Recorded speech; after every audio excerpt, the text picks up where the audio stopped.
در دانشگاه تحقیقاتی شرقشناسی و افریقا شناسی لندن یعنی ساس رونمایی کتاب عکسبرداری مشهور بریتانیا پیتر ساندرز با نام آسمان، زمین و تمام موجودات زندگانی مسلمانان چین دایر گردید.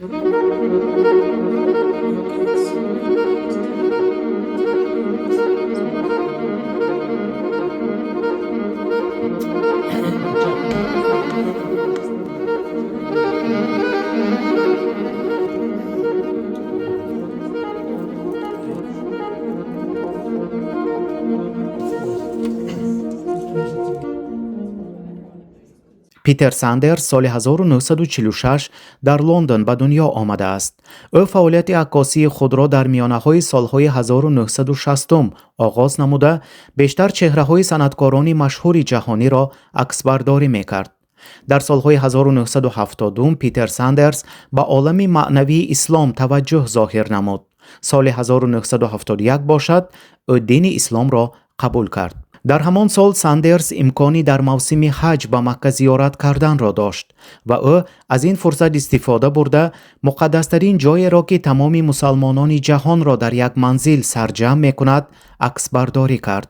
این عکس ها در مجله های مشهور بریتانیا و اروپا نشر شدند.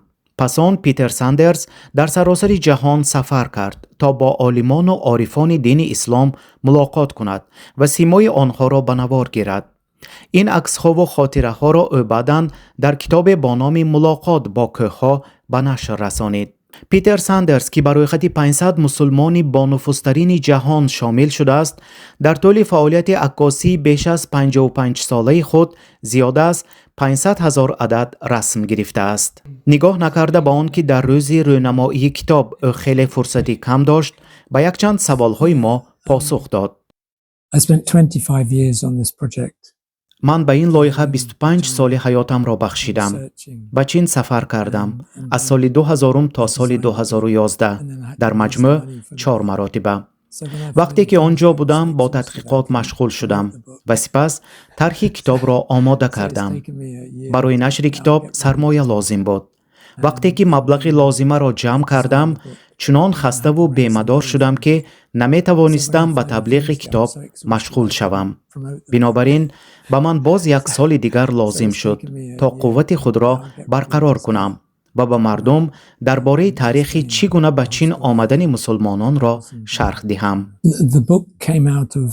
باید به شما گویم که این کتاب به شرافت کنجکاوی به اندازه من نسبت به این واقعیت به وجود آمد که در چین و روسیه مسلمانان زندگی می کنند. من در این باره سالهای 70 شنیده بودم.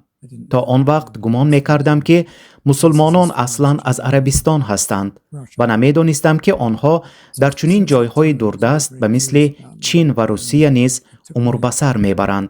از همان وقت این جانب این موضوع برای من خیلی جالب بود. با این مقصد 1 چند مراتبه به چین سفر کردم و همین که به آنجا رسیدم شاهد آن شدم که چگونه مسلمانان چینی فرهنگ محلی را قبول کرده آن را با مهارت خاص با بخش از هویت خود تبدیل دادند و در عین زمان سنت‌های خود را نیز حفظ نمودند. من همچون عکاس همیشه در جستجوی آبرزها بودم. وقتی عکس‌های مسلمانان را در سمرقند، بخارا یا چین پیدا می‌کردم، این برای من خیلی جالب بود و این در من خواهشی باز هم بیشتر سفر کردن و با چشم خود دیدن آنها را بیدار می‌کرد. بنابراین من به سفر کردن شروع نمودم. در آخر سالهای 90 در ترکمنستان بودم و سال 2000 بار اول به چین سفر کردم. سال گذشته باشد به ازبکستان نیز رفتم. ازبکستان به من خیلی معقول شد. میدانید یک تصورات نادرست به من موجود بود. از شنیده هایم گویا ازبکستان روح افتاده ترین جای در جهان بوده است. و من حیران شدم. چه خیل؟ برای چی؟ وقتی که به ازبکستان سفر کردم و از تاشکند و سمرقند و بخارا دیدن کردم، شنیده هایم تماما نادرست بودنش را فهمیدم. مردم شما خوشبخت‌ترین آدمانی هستند که من تا حال به مثلشان وا نخورده‌ام.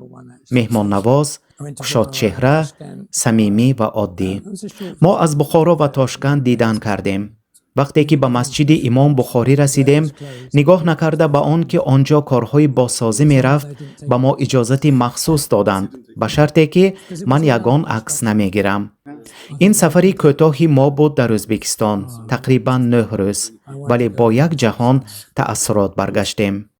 تشکر، سلامت. Thank you very much. در دوام رونمایی کتاب، مؤلف آیدی صورت‌هایی که در کتاب جایگیر شدند معلومات‌های جالب داد. جمع آمدگان با پرسش‌های خود پاسخ‌های مشخص گرفتند. فروخ یلداش از لندن مخصوص برای آریان.